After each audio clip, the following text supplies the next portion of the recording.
Stage पर जलवाबार मुअज़्ज़ज़ उलमा, मोहतरम हाज़िरीन व जुमला सामिईन, अस्सलामु अलैकुम व रहमतुल्लाहि व बरकातुहू।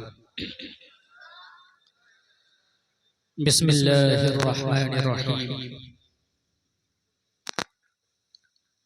अल्हम्दुलिल्लाहिल्लज़ी अबदअल अफ़लाक वल अर्दीन,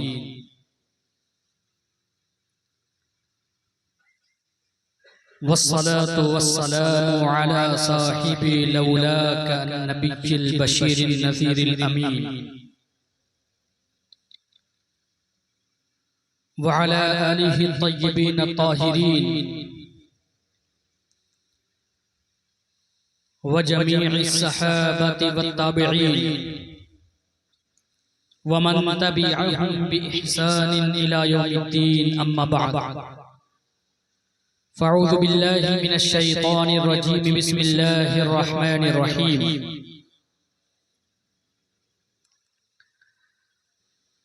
वला तहसबन्नल्लज़ीना क़ुतिलू फ़ी सबीलिल्लाहि अमवाता।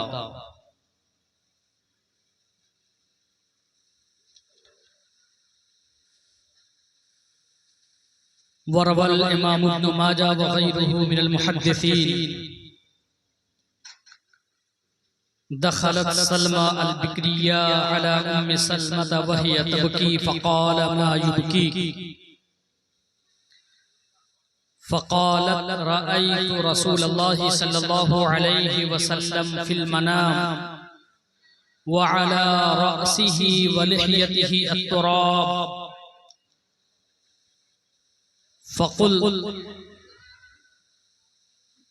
मा तनईका, फ़क़ाल रसूलुल्लाहि सल्लल्लाहु अलैहि वसल्लम शहिदतु क़त्लल हुसैन आनिफ़ा औ कमा क़ाल सल्लल्लाहु अलैहि वसल्लम। फ़सदक़ल्लाहुल अलिय्युल अज़ीम व सदक़ रसूलुहुन नबिय्युल अमीनुल करीम व नहनु अला ज़ालिका लमिनश शाहिदीन व शाकिरीन वल्हम्दुलिल्लाहि रब्बिल आलमीन। शाह अस्त हुसैन बादशाह अस्त हुसैन, शाह अस्त हुसैन बादशाह अस्त हुसैन, दीन अस्त हुसैन दीन पनाह अस्त हुसैन। और क़त्ले हुसैन असल में मर्गे यजीद है, इस्लाम जिंदा होता है हर करबला के बाद। मोहतरम हाज़िरीन, कल के बयान का तसलसल आगे जारी रहेगा। कल हजरत इमाम हुसैन रज़ियल्लाहु ताला अन्हु के मनाक़िब पे गुफ्तगू हुई थी कि हजरत इमाम हुसैन रज़ियल्लाहु ताला अन्हु तारीख़ पैदाइश की क्या थी, कल आप लोगों को बताया गया था, याद है आप लोगों को? हजरत इमाम हुसैन रज़ियल्लाहु ताला अन्हु ये हमारे नबी के कितने करीब थे कि अल्लाह तबारका व तआला ने हमारे नबी को जाने ईमान बनाया। अल्लाह के रसूल ने फरमाया, ला युमिनु अहदुकुम हत्ता अकूना अहब्बा इलैहि मिन वलदिही व वालिदिही वन नासि अजमईन। तुम में से कोई भी शख्स मोमिन नहीं हो सकता जब तक कि नबी उसके नजदीक उसके औलाद उसके माँ बाप और तमाम लोगों से ज्यादा महबूब ना हो जाए, यानी कि नबी से वो अपनी औलाद, अपने वालिदैन, अपने तमाम दोस्तों अहबाब से ज्यादा मोहब्बत न करे। अल्लाह के रसूल सल्लल्लाहु अलैहि वसल्लम ये जाने ईमान है।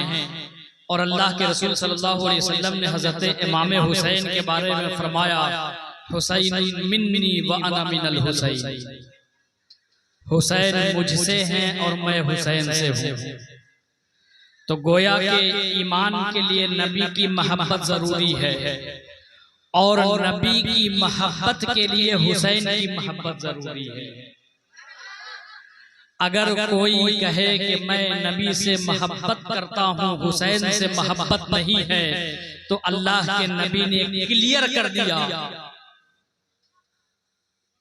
अल्लाह तबारक व तआला की बारगाह में अल्लाह के नबी ने दुआ भी फरमाया और क्लियर कर दिया, अहब्बल्लाहु मन अहब्ब हुसैना, अल्लाह उससे मोहब्बत फरमाता है जो हुसैन से मोहब्बत करता है। व अबग़दल्लाहु मन अबग़द हुसैना, और अल्लाह उसे पसंद नहीं फरमाता, अल्लाह उससे नाराज होता है जो हुसैन को पसंद नहीं करता। तो पता चला कि कोई ईमान का दावा करे और नबी की मोहब्बत का इनकार कर दे तो उसका ईमान बिल्कुल ऐसे ही है जैसे कि गुलाब जामुन में न गुलाब है और न जामुन है। ऐसे ही है जैसे कि अहले हदीस के यहाँ न हदीस है और न वो हदीस के अहल है। दावा करना बड़ी बात है, दावा कर दिया ईमान का, अगर नबी की मोहब्बत नहीं है तो वो ईमान ही नहीं है। और कोई नबी से मोहब्बत का दावा करे, उसके दिल में हुसैन की मोहब्बत नहीं है तो गोया कि नबी की मोहब्बत भी नहीं। अब यहां तक बात समझ में आ गई। हजरत इमाम हुसैन के मनाक़िब भी आपने समझ लिया था। कल मैंने आप लोगों को एक ज़हन दिया था, एक बात मैंने आप लोगों से कहा था कि आप लोग गौर कीजिएगा कि करबला में हजरत इमाम हुसैन ने एक एक करके 72 जानिसारों के साथ जामे शहादत नोश फरमाया। किस लिए फरमाया था? क्या इसलिए कि यजीद ने कलमा पढ़ने से इनकार किया था? क्या इसलिए कि यजीद अल्लाह की इबादत छोड़ करके बुत परस्ती किया करता था? नहीं, यजीद से बुत परस्ती साबित नहीं, यजीद बुत परस्ती नहीं करता था। क्या इसलिए हजरत इमाम हुसैन ने यजीद की बात ना मानी? यजीद की बात क्या थी? करबला का जंग, करबला की जंग ये क्यों हुई? करबला की जंग इस वजह से हुई थी कि यजीद ने कहा था हजरत इमाम हुसैन को कि आप मेरी बैत कबूल कर लें, यानी कि मेरी हाँ में हाँ मिला दें। हजरत इमाम हुसैन ने इनकार किया था। इनकार का रीजन क्या था, वजह क्या था? अगर इस रीजन को हम जान जाएंगे तो हजरत इमाम हुसैन से जो सच्ची मोहब्बत है, इंशाअल्लाह हमारे दिलों में हजरत इमाम हुसैन की सच्ची मोहब्बत आएगी। सिर्फ हमारे जबान पे हजरत इमाम हुसैन का नारा नहीं होगा, बल्कि हमारे दिलों में हजरत इमाम हुसैन का एहतराम भी होगा। और आज जरूरत इसी चीज की है कि हमारे जबान पे सिर्फ हजरत इमाम हुसैन का नारा ना हो, नारे के साथ साथ हमारे दिलों में हजरत इमाम हुसैन का एहतराम भी हो।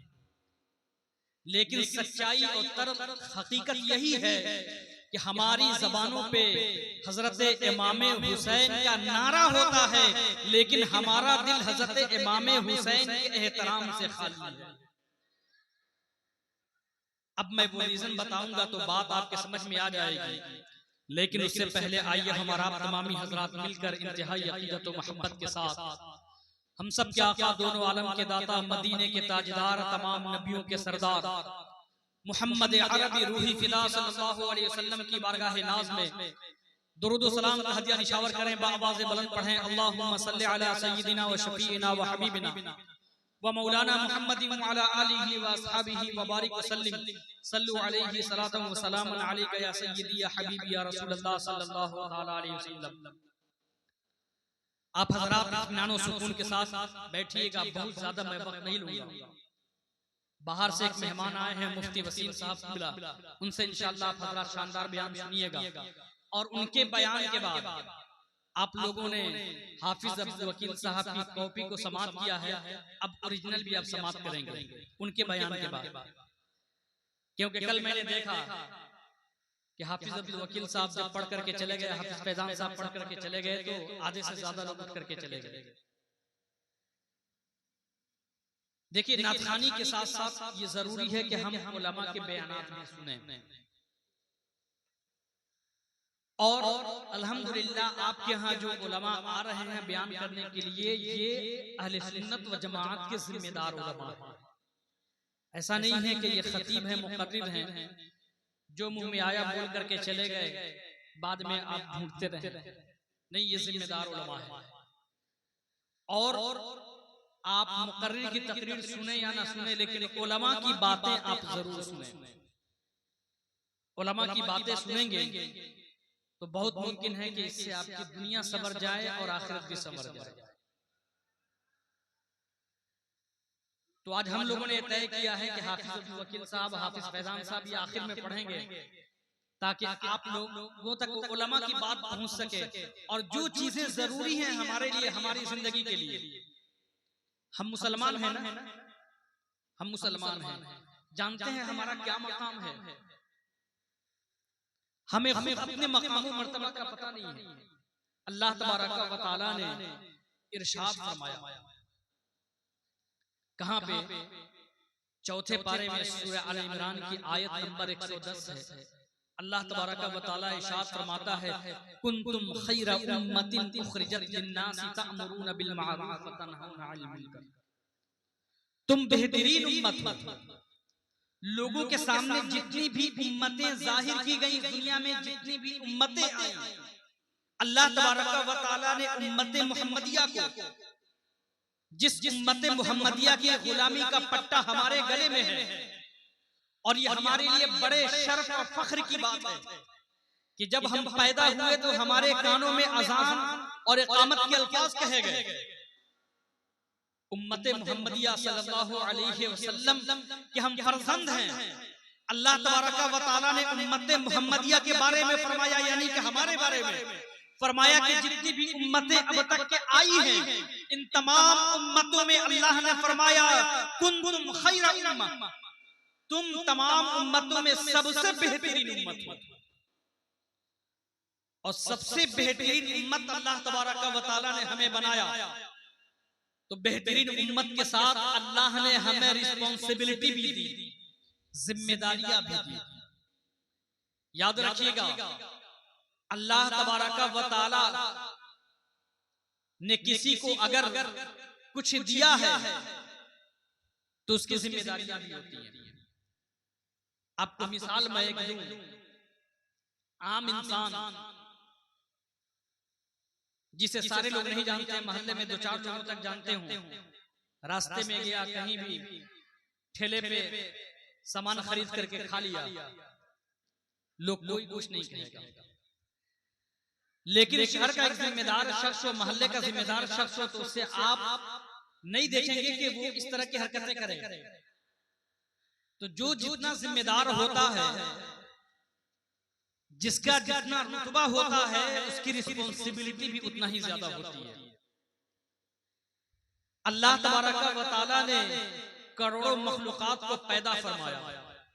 करोड़ों मखलूकात में किसी को भी अल्लाह तबारक व तआला ने काउंटेबल नहीं बनाया, किसी के लिए भी काउंटेबिलिटी नहीं रखी कि इस दुनिया में तुम्हें पैदा किया है, जब खत्म हो जाओगे तो दुनिया में तुम्हारे जो काम थे उस काम का हिसाब तुम्हें देना होगा।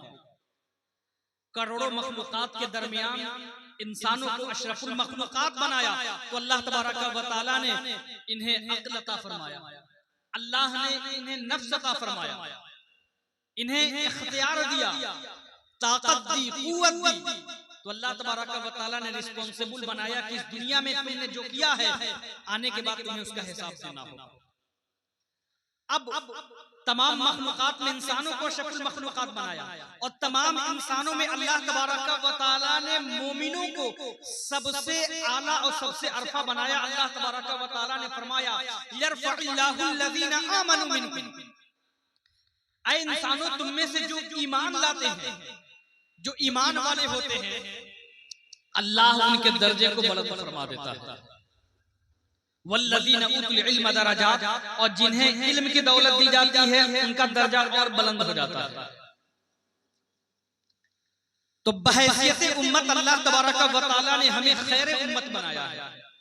ये बात आपके ज़हन में आ गई, तो अब हम आपको लेकर के चलना चाहते हैं कि करबला के मैदान में हजरत इमाम हुसैन ने जो जंग किया था, यजीद से जो जंग हुई थी, वो जंग क्यों हुई थी? यही खैर उम्मत की आइडेंटिटी की जंग थी, ये पहचान की जंग थी। यजीद उस वक्त तमाम मुसलमानों का बादशाह बना। हजरत इमाम हुसैन रज़ियल्लाहु ताला अन्हु ने उसके किरदार को देखा और कहा कि अगर ये शख्स बादशाह बन गया है और इसकी बैत, इसकी बादशाहत को अगर आज मैं तस्लीम कर लेता हूं, तो कल होकर के कोई भी शख्स आएगा और मुसलमानों का वो हाकिम बन जाएगा, मुसलमानों का जिम्मेदार बन जाएगा, ठेकेदार बन जाएगा, और कोई उसके खिलाफ बोलने वाला नहीं होगा। वहां पे मामला था पूरी उम्मत की आइडेंटिटी का, पूरी उम्मत की शनाख्त का। यजीद क्या था आप सुने। इमाम इब्ने कसीर रहमतुल्लाहि तआला अलैह अपनी किताब अल बिदाया वन निहाया इसकी 8वीं जिल्द में यजीद की सीरत के बारे में जब लिखते हैं तो कहते हैं काना यजीद इब्न मुआविया,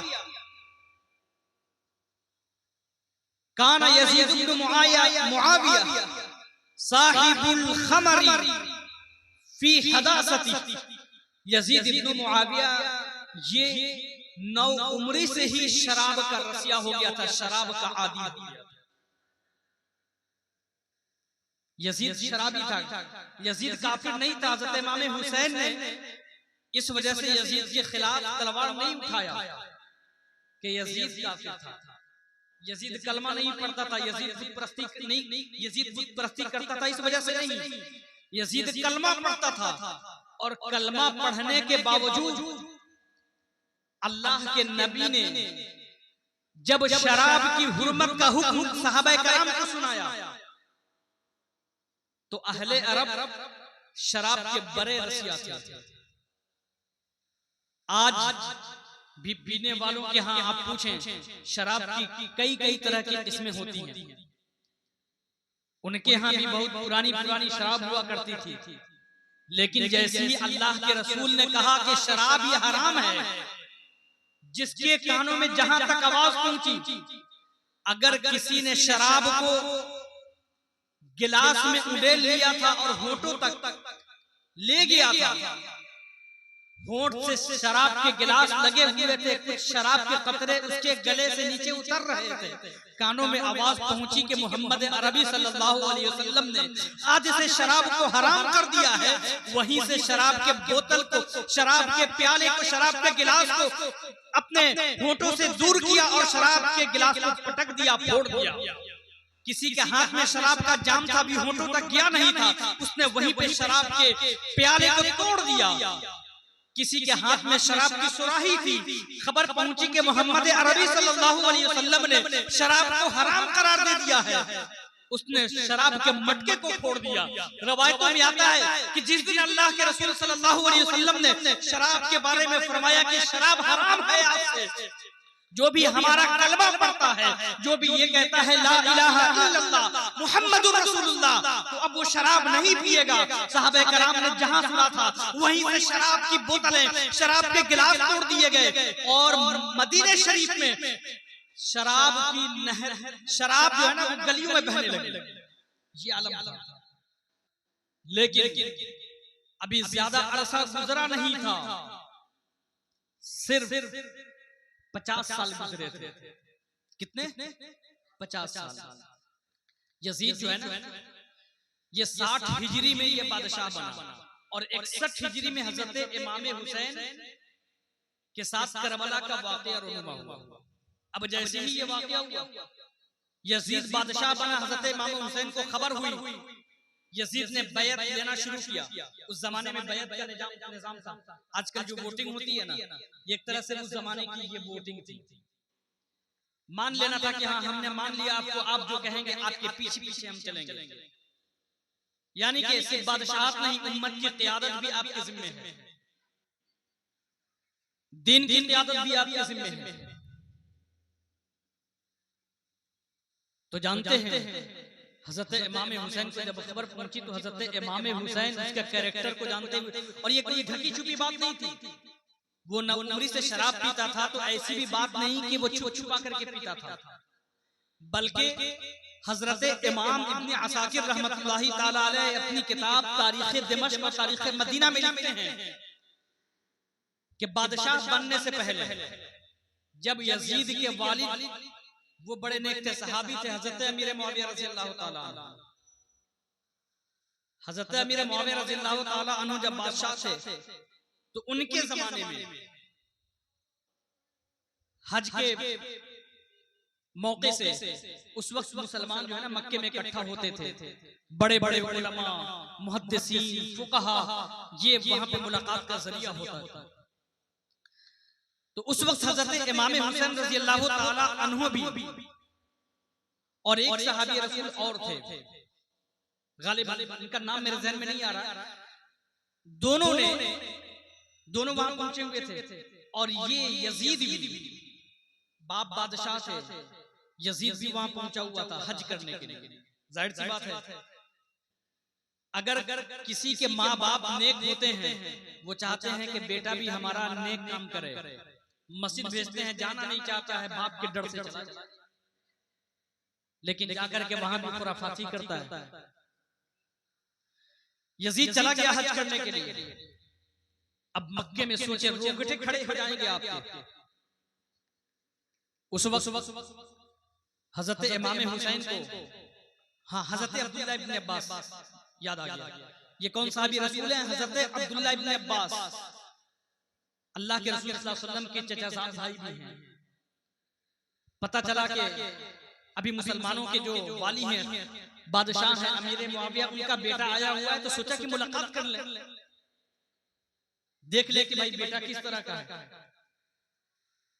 बेटे से मुलाकात करने के लिए गए। बादशाह के बेटे की हैसियत से ये मालूम नहीं था कि यही हजरत इमाम हुसैन को कत्ल करेगा। मुलाकात करने के लिए पहुंचते हैं तो यजीद के पास मौजूद रहने वाले शैबा इब्ने उमर कहते हैं कि उस वक्त यजीद के सामने किस्म किस्म के शराब रखे हुए थे। हज करने के लिए बंदा गया हुआ, वो है ना काबे की कमाई से पीते हैं शराब। आज भी यजीदियत ये एक नजरिया है, हुसैनियत एक नजरिया है। ये नजरिया आज भी दुनिया में पाए जाते हैं, ये दोनों नजरिया दुनिया में पाए जाते हैं। लेकिन अब ये हुसैनियत के जो अलमबरदार हैं, जो हजरत इमाम हुसैन की गुलामी का पट्टा अपने गले में डालने के दावेदार हैं, हजरत इमाम हुसैन से मोहब्बत करने के दावेदार हैं, ये इनकी जिम्मेदारी है कि हुसैनियत का जो नजरिया है उस नजरिए को दुनिया के सामने अपने किरदार में पेश करें। शैबा बिन उमर फरमाते हैं, वो पहले से मौजूद थे।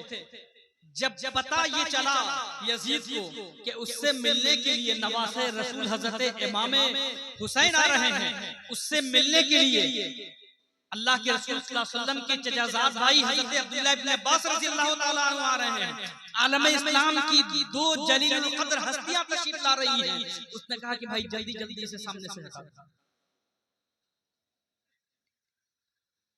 और बाज़ रवायतों में आता है कि उसके बाद जब बादशाह बन गया तो वो एलानिया तौर पे शराब नोशी करने लगा।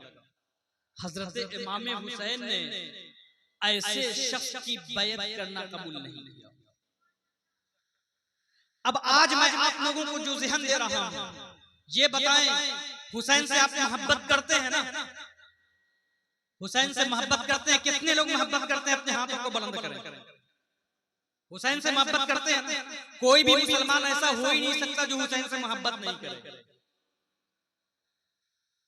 यजीद से नफरत करते हैं ना? कौन कौन है जो यजीद से नफरत करता है? यजीद से नफरत करने वाले, जाहिर सी बात है जो हुसैन से मोहब्बत करेगा वो यजीद से नफरत भी करेगा। अब यजीद से नफरत करने के दो रीजन हैं, दो कारण हैं, दो वजह हैं। दोनों वजह हम जानते हैं। आप ये बताएं कि यजीद से किस वजह से नफरत करते हैं? आप बताएं। कोई एक आदमी खड़े होकर के बोल दे कि यजीद से क्यों नफरत करते हैं? पता है क्यों नफरत करते हैं? नहीं पता। यजीद से नफरत करते हैं पता भी नहीं। 10 दिनों से आप लोगों ने सुना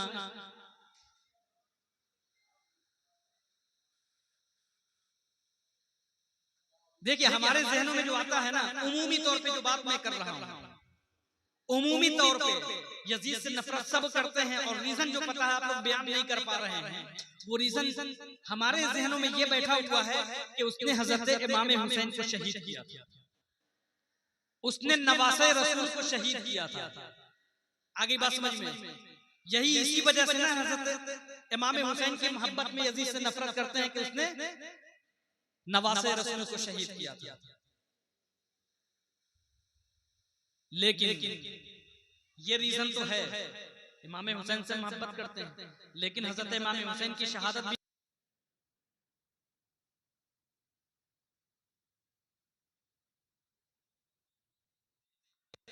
जिस तरीके से यजीद के हमायती आज भी जिंदा है, यजीदियत आज भी जिंदा है। हमारे बहुत सारे नौजवान, एक जमाना था चंद सालों पहले तक जाकिर नाइक का बड़ा क्रेज था, नौजवान बड़े शौक से सुनते थे, खास करके जो थोड़ा सा अपने आप को अप टू डेट समझते थे, थोड़ा सा पढ़ लिख लेते थे, तो जाकिर नाइक को फॉलो करते थे। ये आज इस मिंबर की जिम्मेदारी भी है कि उस फितने से हम आगाह करें। जाकिर नाइक ने कहा था, अच्छा हजरत इमाम हुसैन जो है ना, उस वक्त भी ये यजीदियत को एक्सपोज करने वाले थे और आज भी यजीदियत को एक्सपोज कर रहे हैं। जाकिर नाइक ने दीन फैलाने के नाम पे कितना गंध मचाया सब जानते हैं। आज मुसलमानों के खिलाफ जितनी हर्जा सराइयां हो रही हैं, खुलेआम लोग हमारे नबी की शान में गुस्ताखियां कर रहे हैं, ये बीज बोया हुआ किसी और का नहीं है, जाकिर नाइक का। उसने अपने पैगामात के जरिए से, अपनी तकरीरों के जरिए से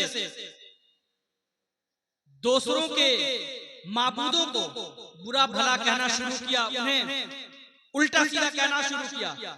हमारा कुरान तो ये कहता है, वला तसुब्बुल लज़ीना यदऊना मिन दूनिल्लाह फयसुब्बुल्लाह अदवन बिगैरि इल्म। हमारा दीन ये कहता है कि हमारे पास जो दीन है, हम अपना दीन लेकर के दूसरों के पास जाएं, दूसरों को हम अपने किरदार के जरिए से हम अपना दीन पेश करें। किसी के बातिल माबूद को गाली दे करके उसे नीचा दिखा करके अपना दीन पेश हम नहीं कर सकते। कुरान कहता है क्लियर, वला तसुब्बुल लज़ीना यदऊना मिन दूनिल्लाह, अल्लाह को छोड़ करके जो दूसरे बातिल खुदाओं की लोग इबादत करते हैं, तुम उनके बातिल खुदाओं को गाली ना दो। क्यों? रिएक्शन में फयसुब्बुल्लाह अदवन बिगैरि इल्म, तो वो जानते नहीं हैं, लाइल्मी की वजह से वो अल्लाह को भी गालियां न देने लगे। आज वही हुआ। जाकिर नाइक ने चंद साल पहले कंपैरिजन के नाम पे उसने 33 करोड़ उनके जो हम बातिल मानते हैं, हम उन्हें कहते हैं कि वो इबादत के लायक नहीं है, लेकिन गाली देने का इख्तियार नहीं है, उन्हें बताने का है कि हमें बताना है। ख्वाजा गरीब नवाज ने अगर आकर के उनके बातिल खुदाओं की अगर धज्जियां बिखेड़ी होती, आकर के ऐसी की तैसी की होती, नीचा दिखाने की कोशिश की होती, तो आज हिंदुस्तान में मुसलमानों का ये इतना बड़ा काफिला नजर नहीं आता। कुरान ने मना किया है, और मुस्लिम नौजवानों को भी मैं पैगाम देता हूं कि ये कुरानी पैगाम है, आप किसी के भी दीन और धर्म को आप गाली नहीं दे सकते। अब देखें, वो तो आयत है कि झंडे के तहत, लेकिन एक्सपोज हुआ कहां से? लोग तो समझते थे कि कंपैरिजन कर रहा है, हमारे मजहब को ऊपर कर रहा है, दूसरे के मजहब को डाउन कर रहा है। इस्लाम इस तरीके से नहीं फैलता। अल्लाह ने फरमाया, उदउ इला सबील रब्बिका बिल हिकमह वल मौइज़तिल हसना, अपने रब की तरफ लोगों को बुलाओ, दावत दो, हिकमत के साथ और मौइज़तिल हसना के साथ। अल्लाह ने हजरत मूसा अलैहिस्सलाम को जब फिरौन के पास भेजा, क्या कहा? हजरत मूसा अलैहिस्सलाम, उनके भाई हजरत हारून अलैहिस्सलाम, दोनों को भेजा, कहा इज़हाबा इला फिरऔन इन्नहु तग़ा, फिरौन के पास जाओ, उसने सरकशी की है, बगावत की है रब से, अल्लाह के दिन से बगावत की है, अल्लाह से बगावत की है। कहा जाओ फ़क़ूल लहू क़ौलन लय्यिनन लअल्लहु यतज़क्करु औ यख़शा, तो उससे नर्म लहजे में गुफ्तगू करो। हमारा तो दिन ये कहता है कि जब दूसरों को हम दीन की दावत दे देखें कि कोई गलत कर रहा है तो नरम लहजे में बताएं, लेकिन उसने आके जो खेल शुरू किया था, आज पूरे हिंदुस्तान के मुसलमान इस चीज को भुगत रहे हैं। आज बरसरेआम गालियां दी जा रही है सोशल मीडिया के हवाले से,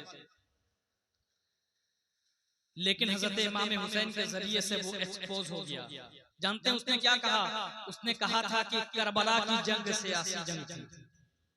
हम कहते हैं करबला की जंग अगर सियासी जंग थी तो फिर हदीस मुबारक में इसकी बिशारत क्यों आती? सियासी जंग की बिशारत हदीस मुबारक में क्यों आती? और याद रखिए कि दीन के नाम पे होने वाली जितनी भी जंगें हैं, किसी भी जंग को आप सियासी जंग नहीं कह सकते। अल्लाह के रसूल सल्लल्लाहु अलैहि वसल्लम के जमाने में जितनी भी जंगें लड़ी गई वो कोई भी जंग सियासी नहीं थी, क्योंकि सियासी जंग के पीछे एक मफाद होता है। सियासी जंग के पीछे दुनियावी मफाद होता है कि कुर्सी मिल जाए, इख्तिदार मिल जाए, पावर मिल जाए, ताकत मिल जाए, हुसूल इख्तिदार, ये सियासी जंगों के पीछे होता है। लेकिन जो दीन के लिए जंग होती है उस दीन के पीछे सिर्फ ये होता है कि अल्लाह का नाम बुलंद रहे, इलाही कलिमतुल्लाह। तो हजरत इमाम हुसैन ने यजीद की बात कबूल नहीं की थी। ये दूसरा रीजन, हजरत इमाम हुसैन रज़ियल्लाहु ताला अन्हु यजीद को पसंद नहीं करते थे। किस वजह से पसंद नहीं करते थे? जिस चीज की वजह से हजरत इमाम हुसैन ने यजीद को पसंद नहीं किया, वो चीज भी हमारे जहन में होना चाहिए कि हजरत इमाम हुसैन ने यजीद को पसंद नहीं किया इस वजह से कि यजीद कलमा पढ़ता था, कलमा पढ़ने के साथ दीन इस्लाम की धज्जियां उड़ाता था। जिस जबान से कलमा पढ़ता था उसी जबान पे अल्लाह के नबी ने जिसे हराम करार दिया था शराब को, उसी शराब को पीता था। अब आज देखें हजरत इमाम हुसैन के नाम पे हम जुलूस निकालते हैं, हम मना नहीं करते, जुलूस निकालते हैं आप, लेकिन आप सोचें कि जुलूस किन के नाम पे निकल रहा है जिससे दुनिया मुतासिर हुई। कल मैंने आप लोगों को बताया था, गांधी जी ने कहा था हजरत इमाम हुसैन के बारे में, I learn from Hussain how achieve the victory while being oppressed. हजरत इमाम हुसैन से सीखा कि आप मजलूम होकर के भी कैसे जंग जीत सकते हैं, आप कैसे फतह पा सकते हैं।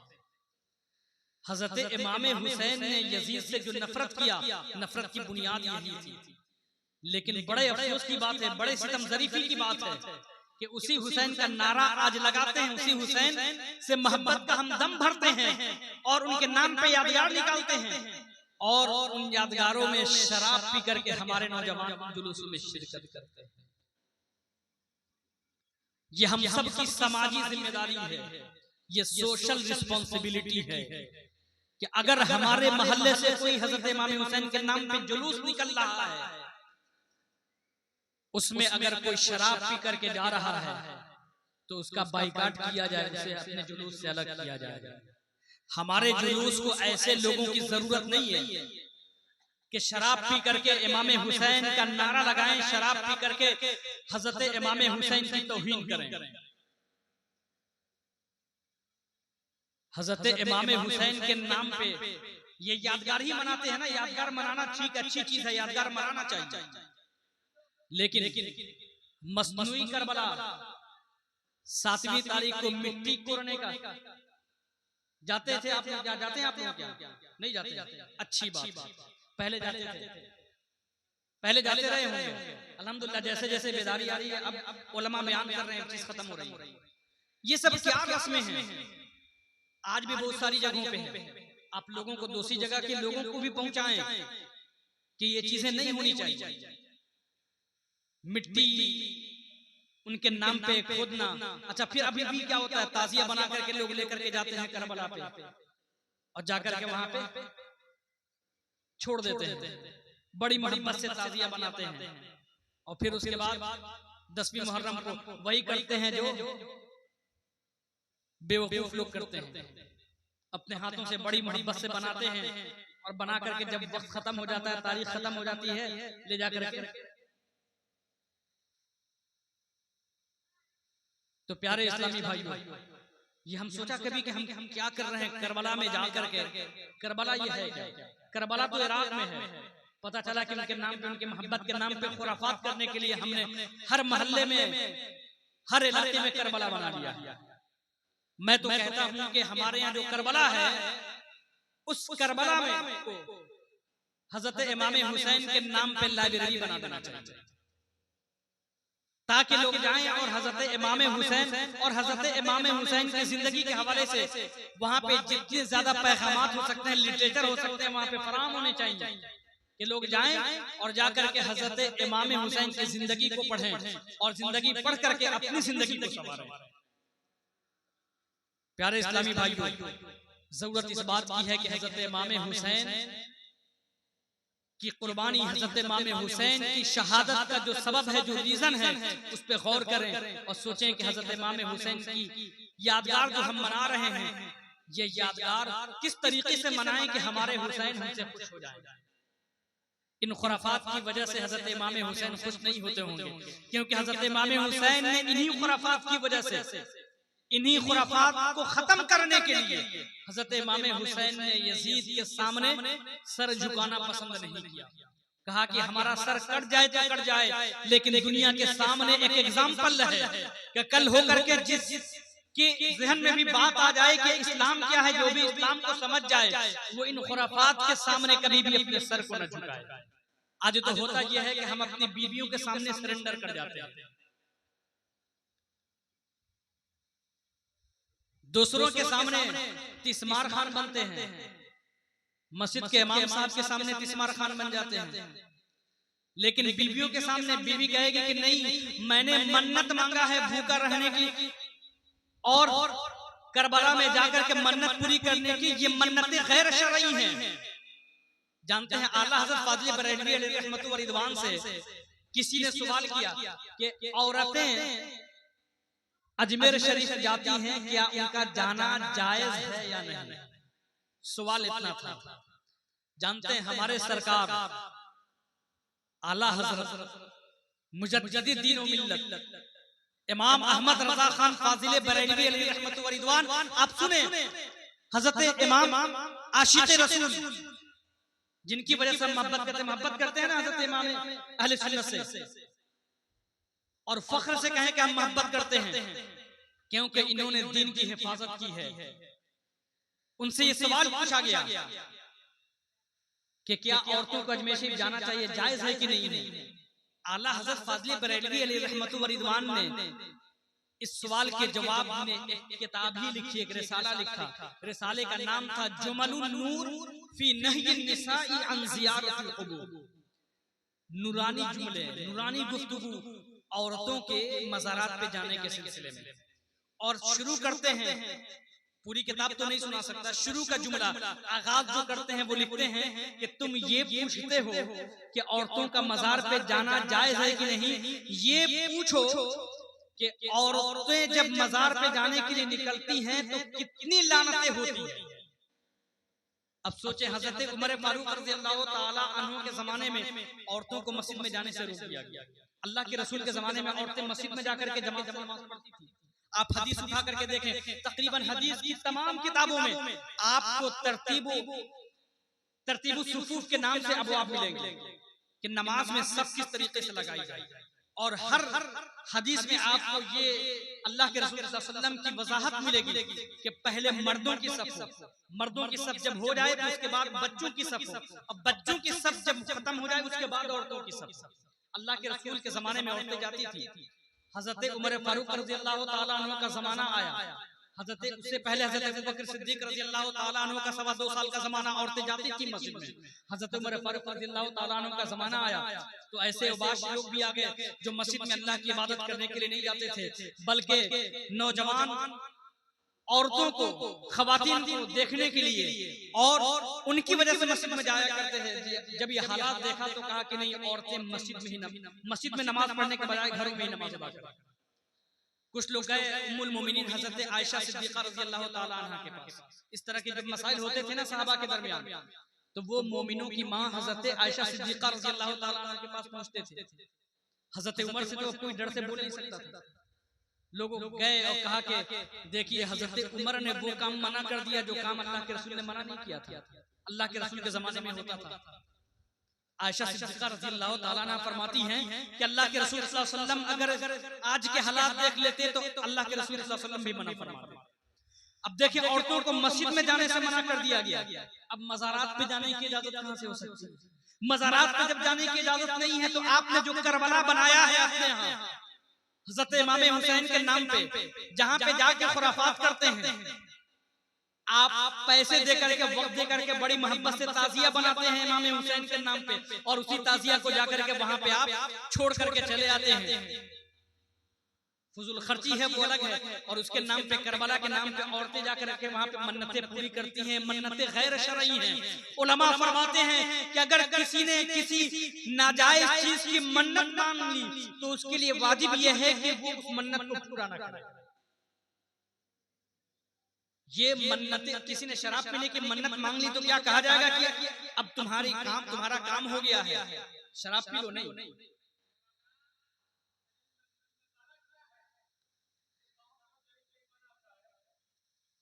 प्यारे इस्लामी भाई,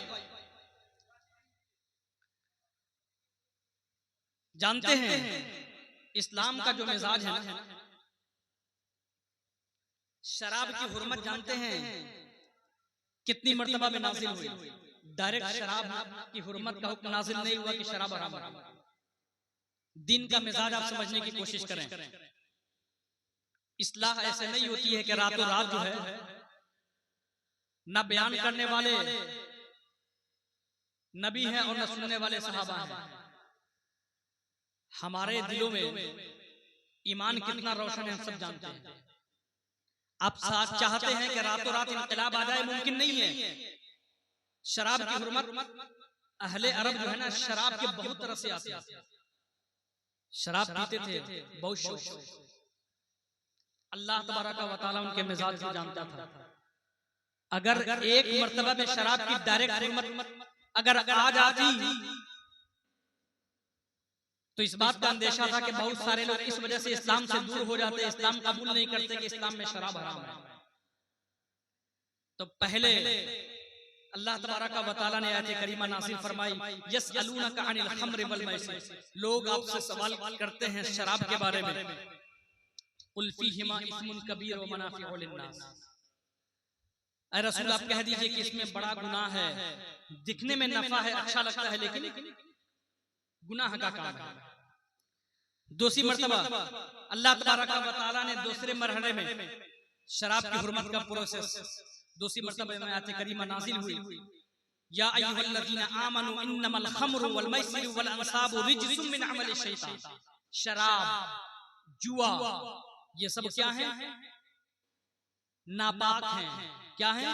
गलीज है, निजासत है, नफरत दिलाने के लिए। क्योंकि इंसान जो है ना कुछ भी है निजासत ये पसंद नहीं करता। उसके बाद अल्लाह तबारक व तआला ने फरमाया शराब की हुर्मत का हुक्म, उसके बाद शराब की हुर्मत नाज़िल की गई। इंशाअल्लाह धीरे धीरे सारी चीजें खत्म होंगी, जब हमें जानकारी होगी, हमें जब पता चलेगा, बयान किया जाएगा। तो इस तरह के मुहर्रम में जो खुराफात होते हैं, ये हम सब की जिम्मेदारी है कि हमारे घर में अगर कोई औरत है, हमारी माँ है, बहन है, इन खुराफात में मुब्तला है तो उन्हें समझाएं, उन्हें रोकें कि नहीं ये चीज नाजायज है, जायज नहीं। अल्लाह तबारक व तआला की बारगाह में दुआ है, अल्लाह तबारक व तआला हम सबको उन लोगों में से बनाए जो अच्छी बातों को सुनते हैं तो उस पर अमल करते हैं। वक्त में गुंजाइश नहीं है, आपको और भी बहुत सारे कलाम सुनने हैं, बयानात सुनने हैं, नहीं तो बातें इतनी हैं, हमारे दरमियान इतने खुराफात हैं कि कितना बयान किया जाए। अल्लाह तबारक व तआला हम सबको उन लोगों में से बनाए जो अच्छी बातों को सुनते हैं तो उस पर अमल करते हैं। बयान करने में किसी तरह की भी कोई लग़्ज़िश हो गई हो तो सबको हाज़िर, सबको गवाह बना करके रब की बारगाह में तौबा करता हूँ। अस्तग़फिरुल्लाह रब्बी मिन कुल्लि ज़ंबिन व अतूबु इलैहि। अस्सलामु अलैकुम व रहमतुल्लाहि व बरकातुहू।